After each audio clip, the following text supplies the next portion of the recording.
Ladies and gentlemen, history is full of moments when experts said, "It can't be done." Moments when logic, calculations, and tradition all agreed on one conclusion: impossible. And yet, again and again, progress has been driven by the rare individuals who refused to accept that verdict. During World War II, one such moment unfolded in the Pacific. A medium bomber, the North American B-25 Mitchell, was never designed to hunt ships at low altitude. Engineers warned that modifying it into a gunship would make it unstable, inaccurate, and suicidal for its crew. They said the idea violated every rule of aircraft design and combat doctrine, but within 3 days of combat, that so-called impossible, aircraft sank 12 Japanese ships and permanently changed air warfare. This story rests on 3 key points. The courage to challenge established engineering limits is never loud at first. It does not announce itself with banners or applause. It usually begins as a quiet discomfort in the minds of a few individuals who look at accepted doctrine and feel that something about it no longer fits reality. During the Second World War, when engineers and military planners were bound tightly by rules forged in earlier conflicts, this kind of courage was rare and risky.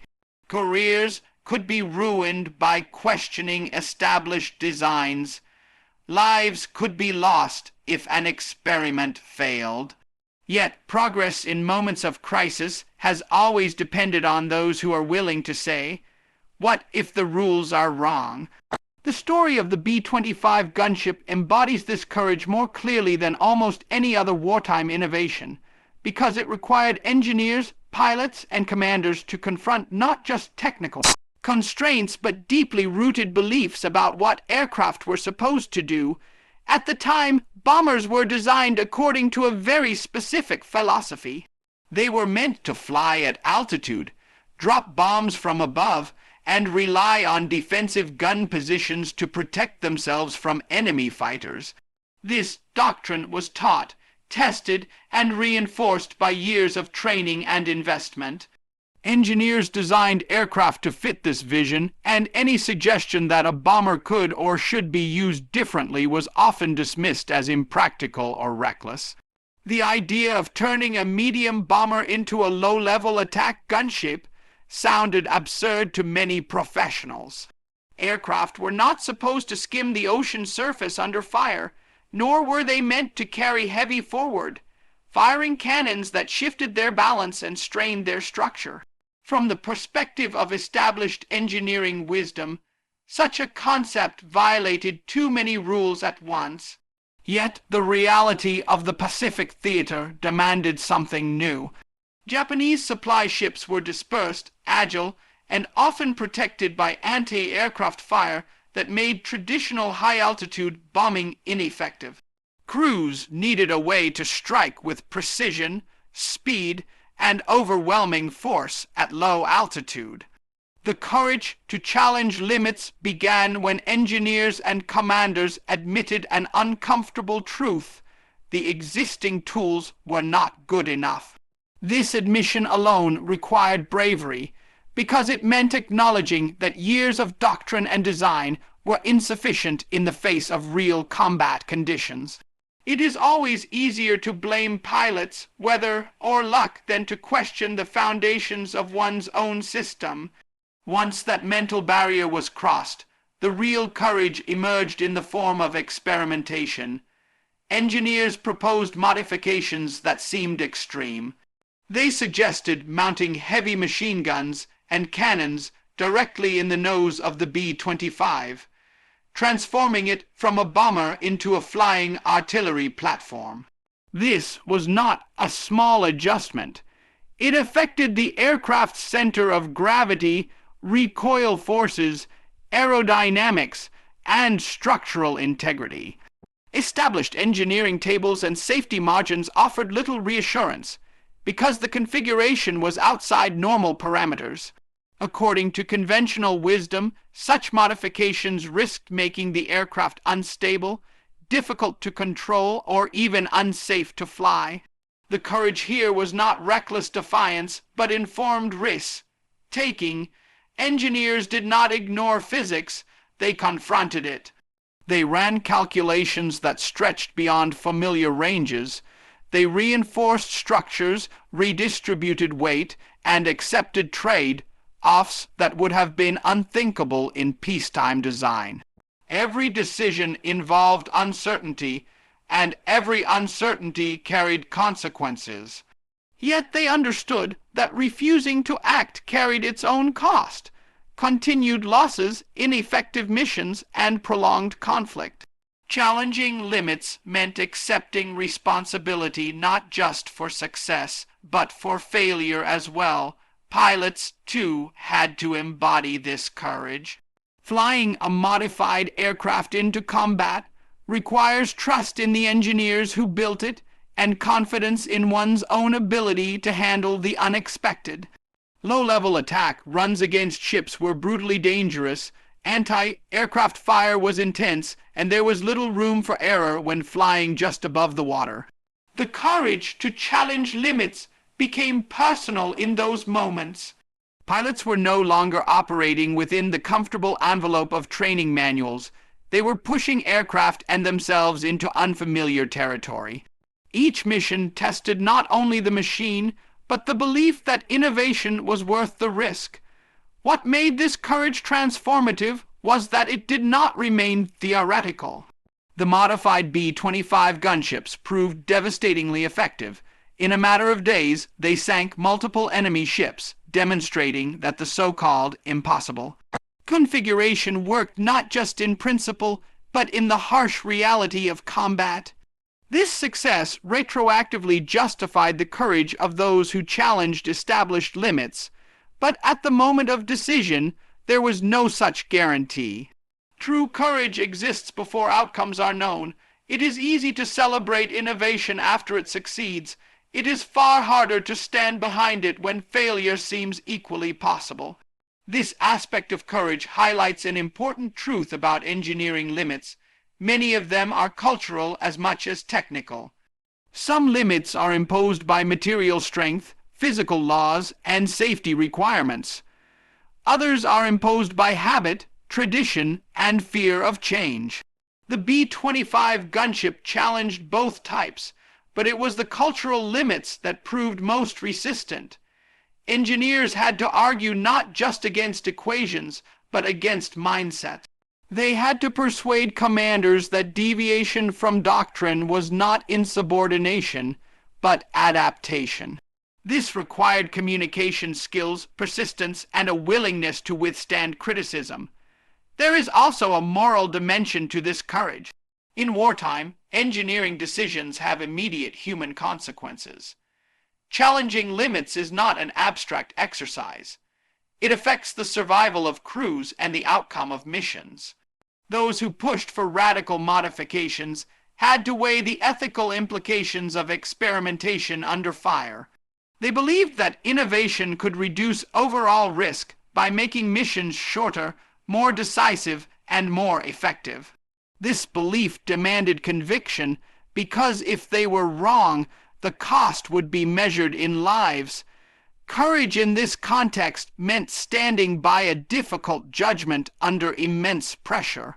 The success of the B-25 gunship also illustrates how courage can be contagious. Once results became visible, skepticism gave way to acceptance, and acceptance to imitation. What was once considered impossible became a new standard, influencing future aircraft design and tactics. This transformation did not occur because the limits suddenly changed, but because people's willingness to challenge them did. Courage, in this sense, reshaped the boundaries of what engineers believed could be done. It expanded the collective imagination of the field. This story also reminds us that challenging limits does not mean rejecting discipline or rigor. On the contrary, it demands a deeper commitment to both. When operating outside established norms, there is no safety net of precedent. Every calculation, test, and assumption must be scrutinized more carefully, not less. Engineers working on the B-25 modifications had to be meticulous because mistakes could not be excused as routine. Courage here was paired with responsibility, a recognition that bold ideas require careful execution. In a broader sense, the courage to challenge engineering limits reflects a timeless tension between stability and progress. Established systems provide reliability, predictability, and efficiency. They are the result of accumulated knowledge and hard-earned lessons. Yet, when circumstances change, clinging to those systems can become a liability. Courage lies in knowing when to respect limits and when to question them. The engineers behind the B-25 gunship did not abandon engineering principles. They reinterpreted them in light of new realities. This lesson extends far beyond wartime aviation. In every field, from infrastructure to medicine to technology, progress depends on individuals willing to test assumptions. Many innovations that define modern life were once dismissed as impractical or dangerous. What distinguishes successful challenges from reckless ones is not the absence of fear, but the presence of purpose. The purpose behind the B-25 gunship was clear: to solve a pressing problem more effectively. That clarity gave engineers and pilots the strength to endure doubt and opposition. It is also worth noting that courage often emerges from necessity. In comfortable conditions, there is little incentive to challenge limits. It is crisis that strips away complacency and exposes weaknesses in existing systems. The Pacific War created conditions in which traditional bombing methods failed to deliver results. This failure was painful, but it opened the door to innovation. The courage to challenge limits was, in part, the courage to admit failure and learn from it. True innovation rarely comes from denial. It comes from honest assessment. The human element of this courage cannot be overstated. Machines do not challenge limits, people do. Behind every modification, every test flight, and every combat mission were individuals making conscious choices to step beyond the familiar.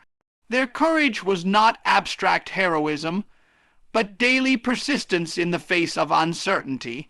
They attended meetings where their ideas were questioned, endured test flights that revealed new problems, and returned to the drawing board repeatedly. This quiet, sustained courage is often overshadowed by dramatic combat narratives. Yet it is just as vital.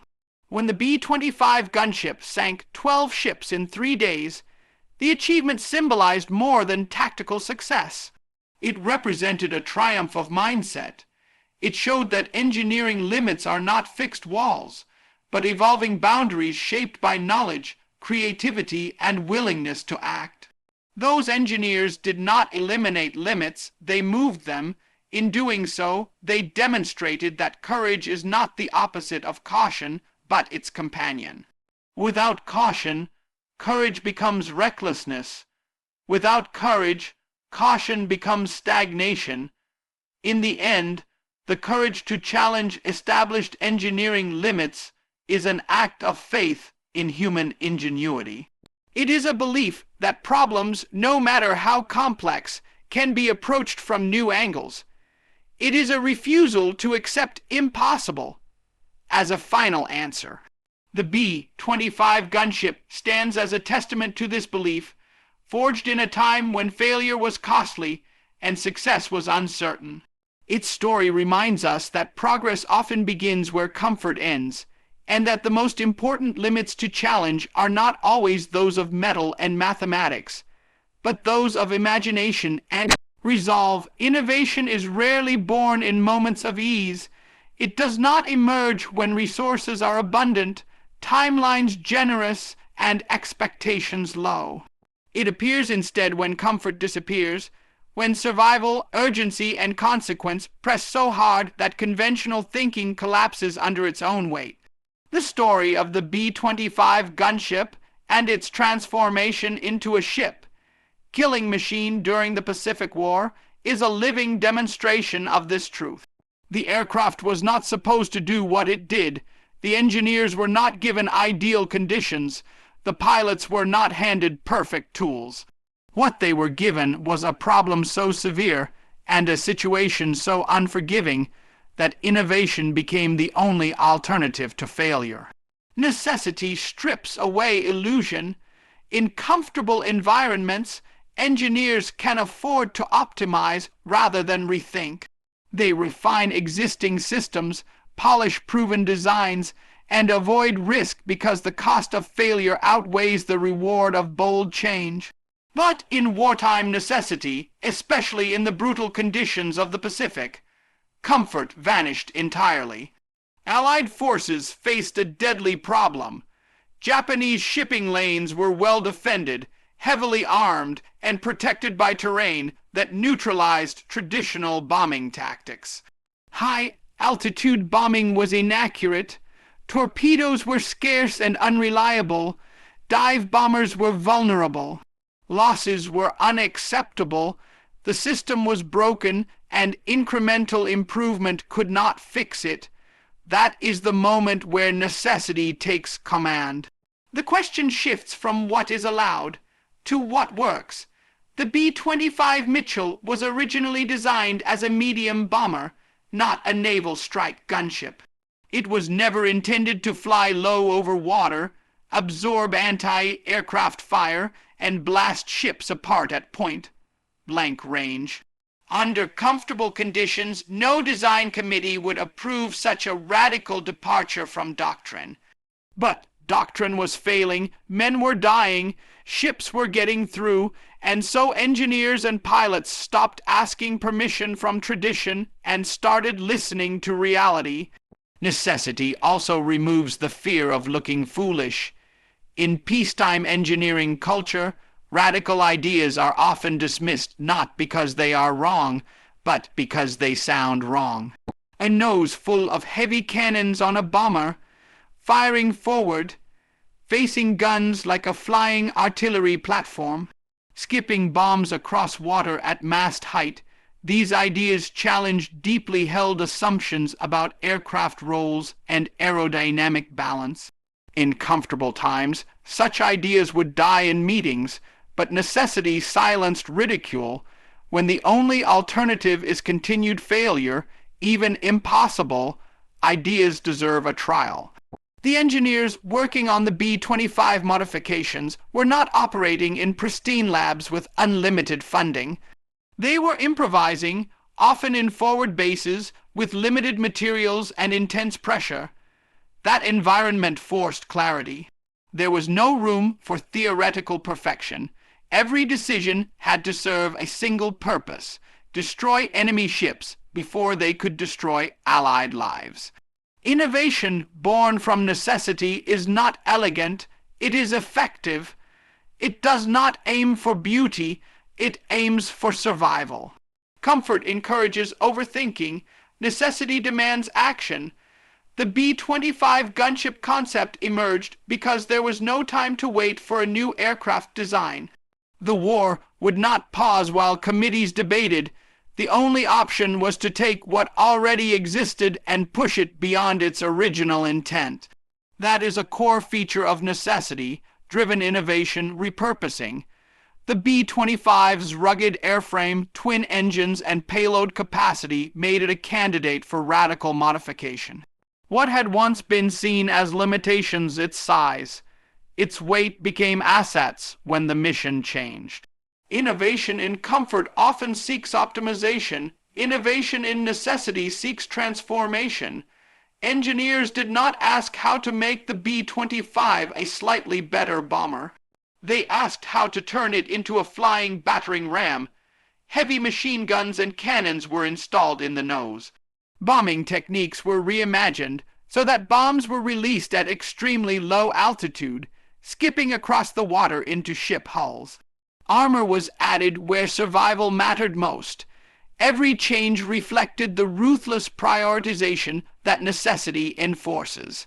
Another defining trait of necessity-driven innovation is the collapse of artificial boundaries between disciplines.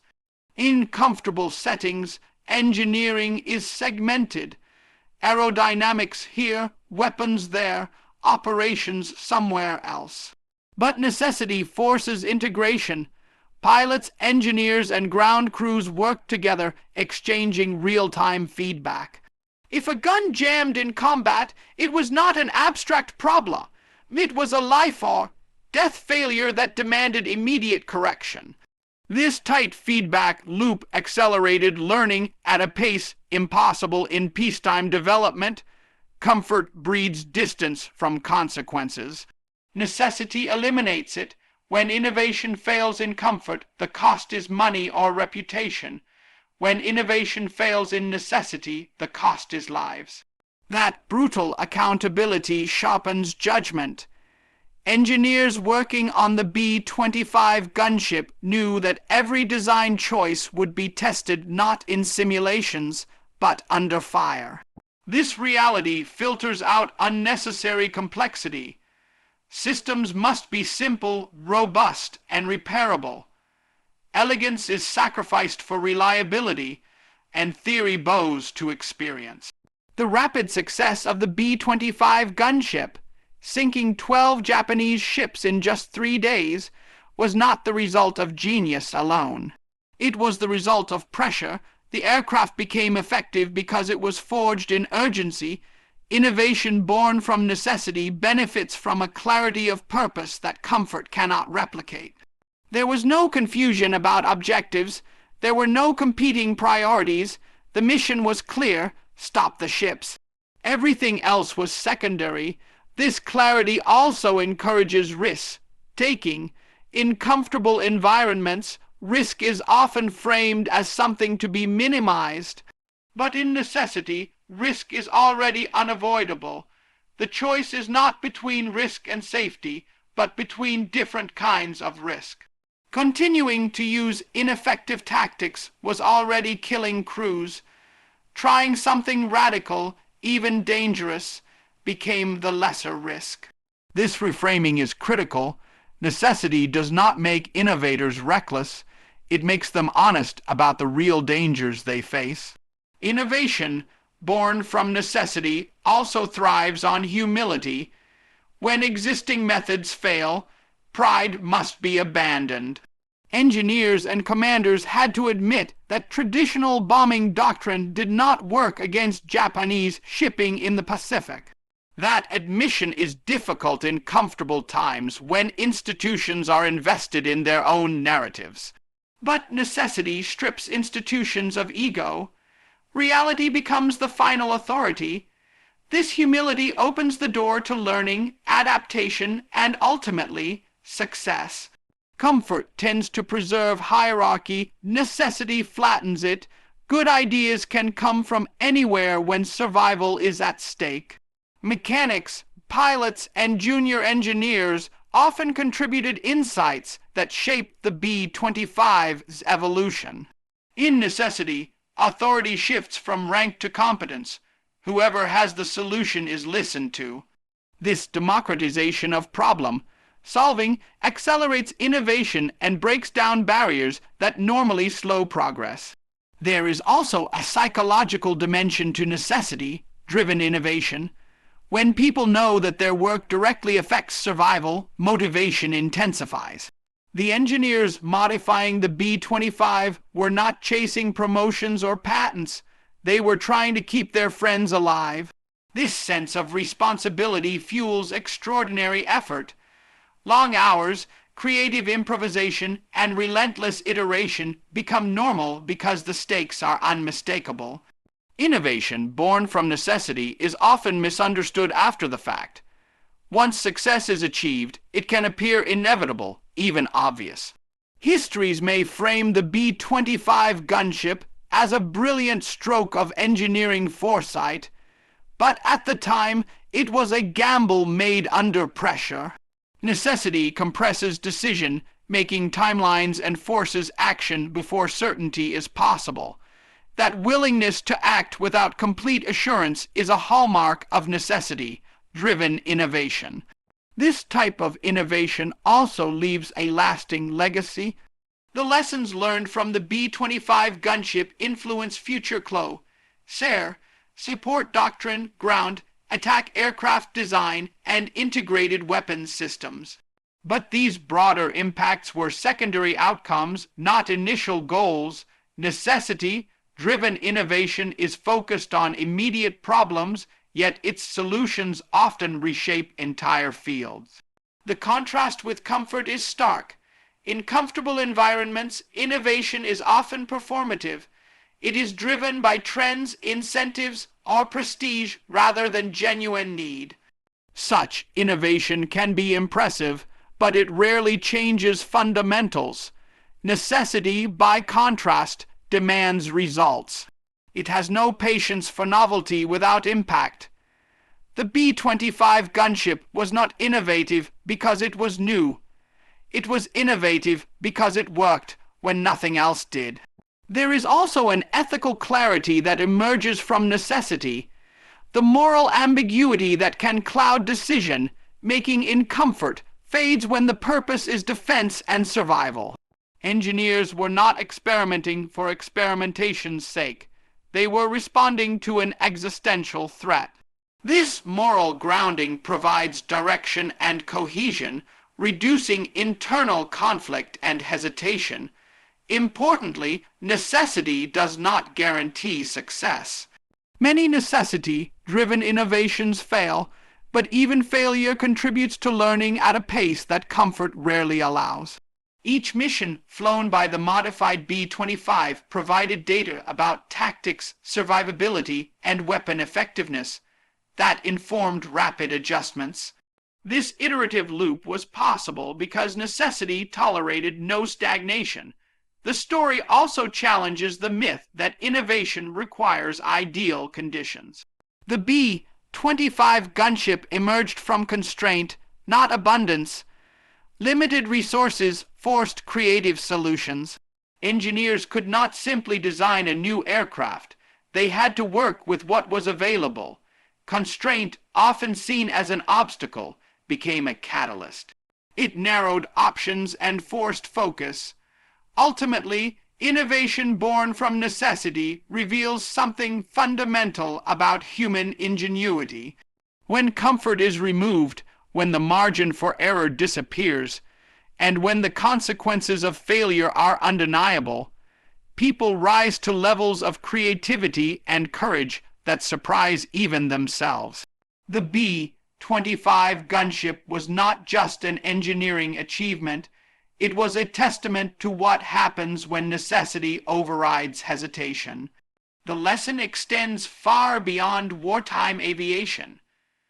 Whether in engineering, leadership, or personal growth, comfort often preserves the status quo. Necessity disrupts it. It forces re-evaluation, demands honesty, and rewards action. The engineers who transformed the B-25 did not wait for perfect conditions. They acted because they had no other choice. And in doing so, they demonstrated that the most powerful innovations are not born from comfort, but from the relentless pressure to solve a problem when failure is no longer an option. The power of belief backed by action is one of the most underestimated forces in human progress. Belief alone without movement is fantasy.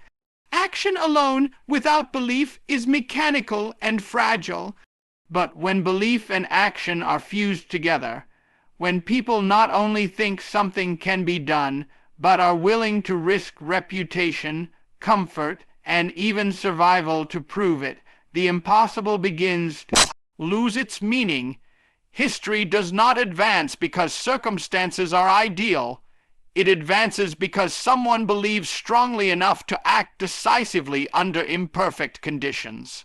This truth becomes clearest in moments of extreme pressure, when resources are scarce, time is short, and failure carries serious consequences. In those moments, belief is no longer motivational language. It becomes fuel for execution. Belief backed by action is not blind optimism. It is a disciplined conviction that reality can be bent through effort, experimentation, and persistence. The engineers and airmen who refused to accept the limitations placed on aircraft design during wartime understood this distinction. They did not simply hope their ideas would work. They tested them, modified them, failed with them, and tried again, often under fire. Their belief was expressed not in words, but in bolts tightened by hand, in metal cut and reshaped, and in missions flown against overwhelming odds. What made their belief powerful was not its intensity, but its translation into concrete steps. In wartime engineering, belief often begins as a quiet refusal. A refusal to accept official doctrine as final. A refusal to believe that current technology represents the edge of possibility. This refusal is rarely dramatic at first. It appears as a nagging thought. What if this could be done differently? Most people dismiss such thoughts because they conflict with authority, tradition, or fear of failure. Those who act on them are often criticized, labeled unrealistic, or warned that they are wasting time. Belief backed by action requires enduring that pressure without becoming defensive or bitter. It requires continuing to work even when recognition is absent and opposition is loud. The transformation of belief into action demands responsibility. Once a person commits to testing an idea in the real world, excuses disappear. Reality becomes the judge. If a design fails, belief does not collapse. It adapts. This is a critical distinction. Weak belief shatters under failure. Strong belief uses failure as information. Engineers who believed that an aircraft could be turned into a devastating low-altitude gunship did not abandon their vision when early tests revealed problems. They reinforced structures, adjusted angles, redistributed weight, and recalculated stress loads. Each modification was an act of belief expressed through labor. Faith alone did not sink ships, iterations did. Action gives belief credibility. Without action, belief remains personal and unverifiable. With action, belief becomes public, testable, and accountable. This exposure is risky. Once an idea is acted upon, it can be proven wrong in front of peers and superiors. That risk is precisely why belief backed by action is rare. Many people prefer the safety of private conviction to the vulnerability of public failure. Yet progress belongs to those willing to let their ideas collide with reality. When belief survives that collision, when it evolves rather than retreats, it gains authority. In high-stakes environments, belief backed by action also becomes contagious. Skeptics rarely change their minds because of arguments alone. They change when results appear. An aircraft that was once dismissed as impractical becomes undeniable when it returns from missions scarred but successful. Action speaks in a language hierarchy understands: outcomes. Engineers who once faced resistance found that each successful mission reduced opposition more effectively than any report or presentation ever could. Belief, when translated into results, rewrites the rules. There is also a moral dimension to belief backed by action. In war, the cost of hesitation can be measured in lives. Engineers and pilots who believed their modifications could improve survivability were not driven by ego alone. They understood that innovation could mean fewer casualties, greater effectiveness, and a faster end to conflict. This sense of responsibility deepened their commitment. Belief was no longer about proving themselves right. It was about fulfilling an obligation. Action became an ethical imperative. Belief backed by action also requires alignment between vision and discipline. Passion without structure leads to chaos. The most effective innovators combined conviction with methodical execution. They documented changes, measured performance, and learned systematically. Their belief did not excuse sloppy work. It demanded excellence. This balance is crucial. When belief becomes an excuse for recklessness, it undermines itself. When action is disciplined, belief gains longevity. Another overlooked aspect of belief backed by action is resilience against authority. Institutions tend to preserve stability. This is not inherently negative. Structure prevents disorder, but in extreme situations, rigidity can become lethal. Those who believed in unconventional solutions often had to work around bureaucracy, sometimes quietly, sometimes defiantly. This was not rebellion for its own sake. It was a calculated decision to prioritize effectiveness over protocol. Such decisions carry consequences, and belief backed by action means accepting those consequences without resentment. Importantly, belief backed by action is not dependent on certainty. Many of the most impactful decisions were made without complete data. Waiting for perfect information would have meant doing nothing. Instead, innovators acted with incomplete knowledge, adjusted based on feedback, and improved rapidly. Their belief was not that they could predict the future perfectly, but that they could respond to it intelligently. Action turned uncertainty into clarity. The psychological strength required for this cannot be overstated. Acting on belief in hostile environments exposes individuals to ridicule, isolation, and fear. Self-doubt is constant. What sustains action in such conditions is not confidence in success, but commitment to effort. Belief says, "This is worth trying." Action says, "I will keep trying even if the outcome is uncertain." Together, they form a loop that reinforces itself. Each action strengthens belief. Each belief motivates further action. Over time, belief backed by action reshapes identity. Engineers cease to see themselves as passive problem solvers and begin to see themselves as creators of possibility. This shift is profound. It changes how challenges are approached, how obstacles are interpreted, and how failure is processed. Problems become invitations rather than threats. This mindset is not taught easily. It is forged through experience. And once forged, it tends to spread to others through example rather than instruction. The legacy of belief backed by action extends beyond immediate success. Innovations born from conviction influence future designs, doctrines, and generations of thinkers. What was once considered impossible becomes standard practice. But this normalization often obscures the courage required at the beginning. Later observers see the outcome, not the risk. They forget that every accepted advancement began as a belief someone dared to act on. Belief backed by action also reveals a deeper truth about human potential. Limits are often social agreements reinforced by habit and fear. When someone violates those agreements and survives, better yet, succeeds, the boundary shifts. This does not mean all limits are illusions, but many are negotiable.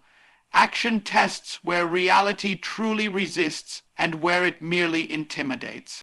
Belief provides the motivation to perform that test. In the end, the power of belief backed by action lies in its ability to transform imagination into impact. It bridges the gap between what is and what could be. It demands courage, discipline, humility, and endurance. It does not guarantee success, but it guarantees movement, and movement is the precondition for change. The aircraft that once seemed impossible did not succeed because the laws of physics changed. It succeeded because people believed enough to act and acted enough to learn. This lesson extends far beyond engineering or warfare. In any domain where progress matters, belief without action is comfort, and action without belief is exhaustion. When the two are joined, they create momentum that can overcome skepticism, scarcity, and fear. History remembers outcomes, but outcomes are born from decisions made long before success was visible. Those decisions are acts of belief made real through action. The real power, then, is not belief itself, nor action alone, but the refusal to separate them. When belief is tested by reality and reinforced by effort, it becomes a force capable of reshaping systems, rewriting expectations, and redefining what is possible. This is how impossible machines are built, how lost battles are turned, and how progress is dragged forward by those unwilling to wait for permission to try.